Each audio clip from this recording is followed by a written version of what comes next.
everyone, it's Taylor here. Thanks for joining me as we create this cute patriotic card featuring our masking stencil stars. The set includes 2 stencils, one that features a scattered star pattern and one that features just one large star.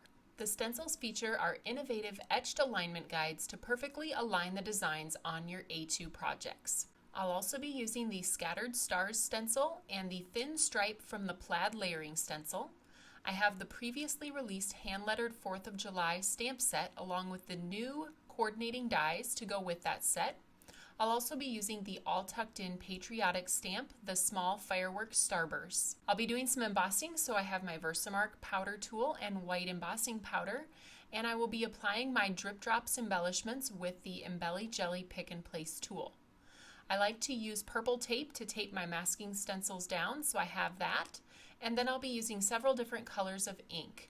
I have sprinkles, blueberry, cherry pop, and I'll be using Tailored Expressions blender brushes to blend those through the stencils. I'll be using the Oreo ink for the small fireworks in the clear set, and then I have 2 different foam adhesives. I'll be using foam sticky strips for the sentiment and my foam square roll for the rest of the project. You'll receive 2 stencils in the masking stars set, but I'll be focusing my project on this scattered star design. You can see the A2 layer fits perfectly within those etched alignment guides, and the stars are perfectly spaced to create both a vertical or horizontal design. I'll be using the stencil vertically with my stars aligned on the left side of my cardstock. Once I have the paper aligned within those etched guides, I'll use the purple tape on all 4 sides to hold it in place.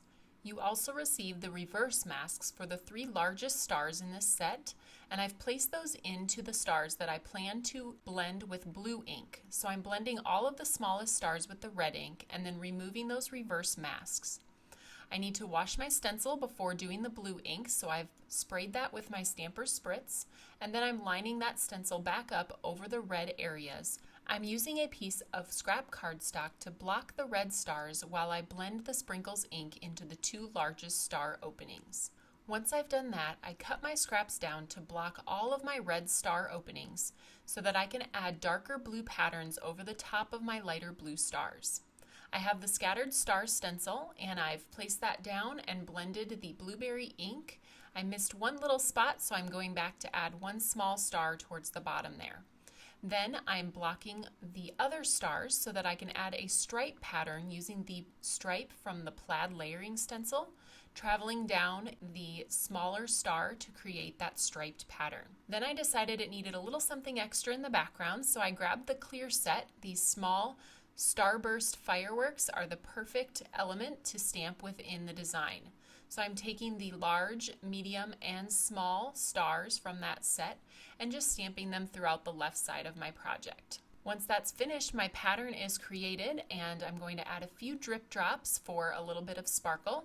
I'm adding those to the 5 largest starburst fireworks and using my Embelly Jelly pick and place tool to place them over the Tombow liquid glue that I laid down. Next, I'll be working on the sentiment. I've chosen to use God Bless the USA from the hand-lettered 4th of July set.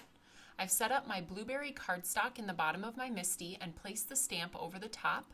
I'm conditioning the cardstock with my powder tool and then stamping the stamp with Versamark ink. That way, the embossing powder will only stick to the parts of the cardstock that have the Versamark stamped on them. I'll use my heat tool to heat the embossing powder and then use a clean cloth to buff off the excess powder. Next, I'm lining up the coordinating die and sending it through the die cut machine to create this beautifully detailed die cut sentiment. In order to adhere it to my project, I need to use foam sticky strips, which are thin enough to fit on those tiny USA letters at the bottom of this sentiment. I'm going to adhere the sentiment toward the bottom right of the project between the 2 largest blue stars. The card needed another touch of red, so I grabbed a cherry pop card base and I'm going to pop up the panel that I created using my foam square roll. I'm excited to use these star stencils for lots of different occasions, from birthdays and patriotic cards to graduations and baby cards. You can find all of these products at the Tailored Expressions web store at tailoredexpressions.com.